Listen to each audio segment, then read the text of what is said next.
Hey guys, this is Nikhil and welcome to yet another video of my series on parallel programming in Python. And this is you can say the second part of my series. The first part was all about multiprocessing. We talked about how we can implement multiprocessing in Python, what are the various aspects related to multiprocessing in Python. And now we're gonna deal with multithreading now. So multithreading is one of the two ways of achieving parallel programming, and now we are gonna start to learn a bit about multithreading in Python. So now before we try to see some code, let us try to understand a few concepts. So first of all, what is a thread? A thread is you can say the a sequence of instructions in a program. Okay, a thread is a sequence of instructions in a program which can be executed independently. They are not dependent upon another line above or below the code. Okay, so in your program, so basically you are given a program that can be divided into multiple instructions and a sequence of instructions which can be executed independently of other code. You can call that a thread. So basically what happens is that when you execute a program, you basically run it using a main process. Then that process, in order to do a certain task, will create a thread, and that thread will first complete that task, and once that is complete you move to the next part of the program. So in this way threads work. Okay, and generally what happens is that you keep a single thread in the simplest program. You will have a single thread, right? So that is the case. Now in some programs multiple threads can also exist. So what happens if we have multiple threads? Let us try to see.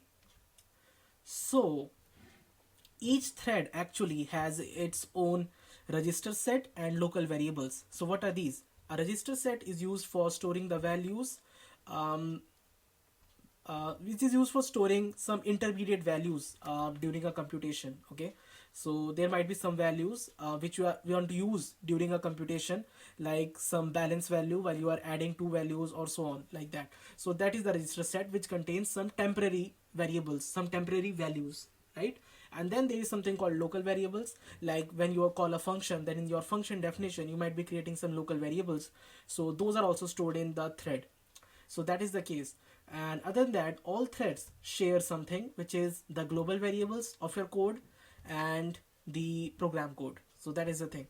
So this diagram actually represents what will happen if you have multiple threads in your process. So in a multi-threaded process, each thread has its own register set and a stack. Stack is used for storing local variables, and other than that all the threads are sharing the code, the data, and some files. Okay, so in this way a multi-threaded system would look like. So multi-threading can be defined as the ability of a processor to execute multiple threads concurrently. So basically if you are able to execute multiple threads in a given process at the same time, then you will say that you have achieved multi-threading, right? So generally what happens is that you have got a process, the process has spawned multiple threads and you want to execute them concurrently. You do not want them to execute one after another, because that is going to take a lot of time. So you want that while you are executing thread 1, then you just want to switch to thread 2 and then start executing it, then come back and do this, right? So now a very important concept comes up here. How do I do multi-threading? There are actually two ways of doing multi-threading. So, the first and most obvious way that you can think of is that whenever you have multiple threads, you can give each thread to each processor in your CPU. That processor will simply execute the thread and that's it, it's done, right? That is the simplest way of doing it. But actually this particular thing cannot be done specifically in the Python programming language because of something called global interpreter lock. So global interpreter lock is a lock which allows a Python program to be executing only one thread at a time.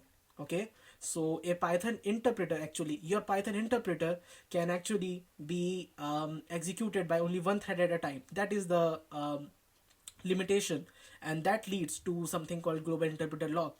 So the first option of using multiple processors is gone, right? So what is the second way of achieving multi-threading? The second way of achieving multi-threading is that you can do context switching fast context switching. So what is context switching? So while you are executing a thread, you halt its execution and you move to another thread and you start executing it, then you stop it, then again you come back and then you start executing the first one. That is called context switching. So if you do this context switching in such a fast manner that so if you will do this context switching in a very fast manner, what will happen is that it will provide an illusion to the user that the things are actually happening in parallel, right? So that is what multi-threading tries to do, at least in Python programming language. So fast context switching is what is used for achieving multi-threading in Python, and it could have been much more efficient by using multiple processors, but that cannot be done because of the global interpreter lock, right? So this is all about this is all we need to know about multi-threading before we start executing or running some code in Python to do it, right? So that's it from this video. I hope the concept of multi-threading and a little bit about multi-threading in Python, the concept of global interpreter lock, etc. is clear. And if you still have doubts, you can put them in the comment section below. That's it from this video. Thanks for watching.